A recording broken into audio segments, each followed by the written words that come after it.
Today, I am going to be talking about Lamar Jackson and what he is doing in Baltimore. Stick with me. We'll be right back after the bumper.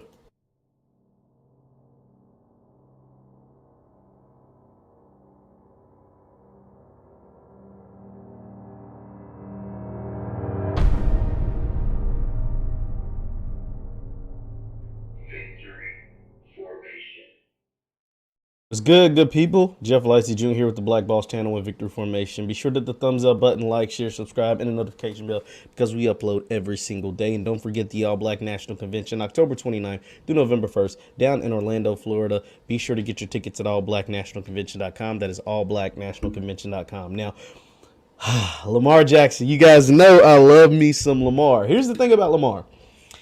Coming into this year, people thought Lamar had finally hit his ceiling, right? They thought that the ways to stop Lamar was to make him throw the ball because he hadn't had that many 300-yard passing games, and to get a lead early because he had never come back. He wasn't really good playing from behind. All he's done this year is he's top 5 in passing, and in his last 7 games, he's had 3 come from behind wins. So those narratives have now left the building. This is all while playing with his top 3 running backs out, right? His first round wide receiver out, right? And they traded away one of the best starting tackles to the rival Kansas City Chiefs. And all Lamar has done is go out there and play and ball out. This is going to be a really, really cool measuring stick with who a lot of people believe a guy who's leaped Lamar as far as the future of the NFL and some of the best quarterbacks in the NFL, and that is Justin Herbert. Now, don't get me wrong. Justin Herbert's a dog. I was totally wrong about Justin Herbert because coming out of college, it wasn't that I hated Justin Herbert. I really didn't know much about him because he played in Pac-12, and I was a Tua guy. Well, I mean, I'll admit it. I was a Tua Tagovailoa guy. I thought Tua was going to be the left-hand second coming of Drew Brees. What I saw him do in college, I just thought it was amazing. I thought his accuracy was just going to be able to translate, but he came in with a laundry list of bad injury history, and he was really, really tiny. I thought he was bigger than what he was. He is very, very small, and what's been proven in the NFL. He doesn't have a strong arm. He's still really, really tiny, and he's been hurt the entire time he's been in the league. But so Justin Herbert has just blown, and then not to mention the guy that was drafted after Tua, Justin Herbert, just a few picks later, has just freaking blown the roof off the house as far as the NFL. Now back to Lamar. So it's going to be cool to watch Justin Herbert, who a lot of people like as the future of the NFL, versus who I think is the future of the NFL, and my favorite player in the NFL, Lamar Jackson, because Lamar continues to prove critics. And it's like, here's the thing about Lamar.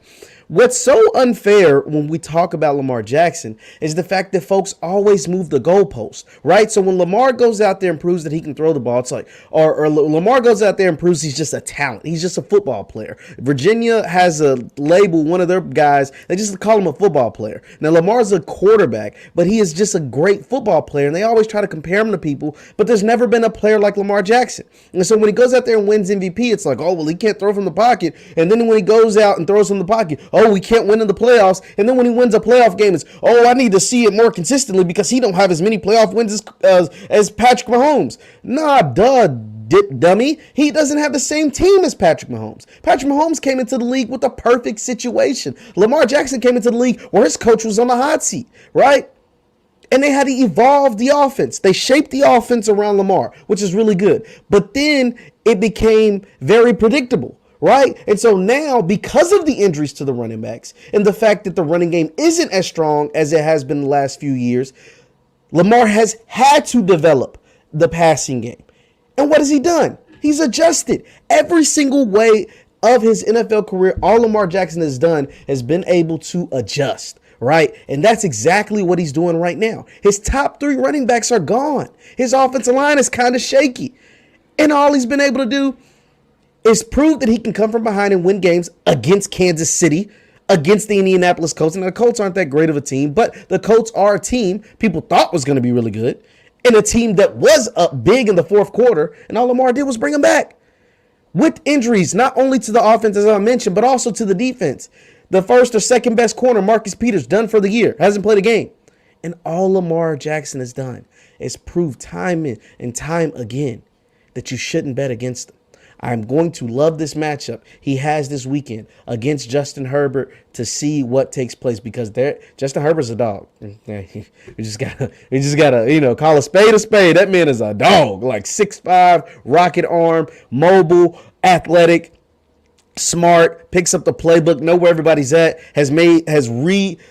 basically made Mike Williams' career, like kind of gave him a resurgence in his career. Mike Williams over there as the outside receiver. Austin Eckler is also a dog. This man can do one-arm pull-ups. Anybody that can do a one-arm pull-up is like, you got to be like a psychopath, right? Like, that is insane. A one-arm pull-up. Oh, my God. But anyway, this is going to be fun to watch because the Ravens every week have the best game on TV. Let's just call it what it is. Every single week, the Baltimore Ravens have the best game on TV. I have no doubt that this game will not disappoint. LA Chargers versus Baltimore Ravens. Make sure you check it out and make sure you give him his flowers. Mr. Lamar Jackson. Hey, Baltimore, you might want to back up the Brinks truck because every game this man plays, that price just keeps going up. We're starting at Josh Allen, and we're only going up. Josh Allen got $250 million. If I'm Lamar Jackson, I start at $275. Let's see what ends up happening. I'm Jeff Lightsy Jr. with the Black Boss Channel. Thank you guys for tuning in. And don't forget, the All Black National Convention is down in Orlando, Florida at the Omni. Be sure to get your tickets and be there. I hope to see you all there. Meet it up, dap it up and everything. Hit the thumbs up button, like, share, subscribe on your way out. I'll see you next time. Peace.